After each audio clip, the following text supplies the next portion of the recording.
টি-20 বিশ্বকাপে সুপার 8-এর নিজেদের প্রথম ম্যাচে দক্ষিণ আফ্রিকার বিপক্ষে ভারতের লজ্জাজনক হার। ৭৬ রানের বিশাল ব্যবধানে হারার ফলে টি-20 বিশ্বকাপ থেকে বাদ পড়তে পারে ভারত।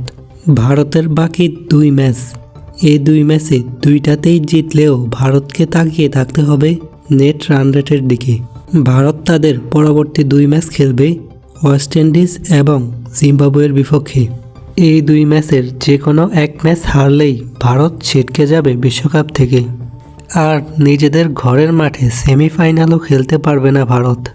তাই ভারতকে টি-20 বিশ্বকাপ খেলতে হলে পরবর্তী দুই ম্যাচের দুইটাতেই জিততে হবে তাদেরকে।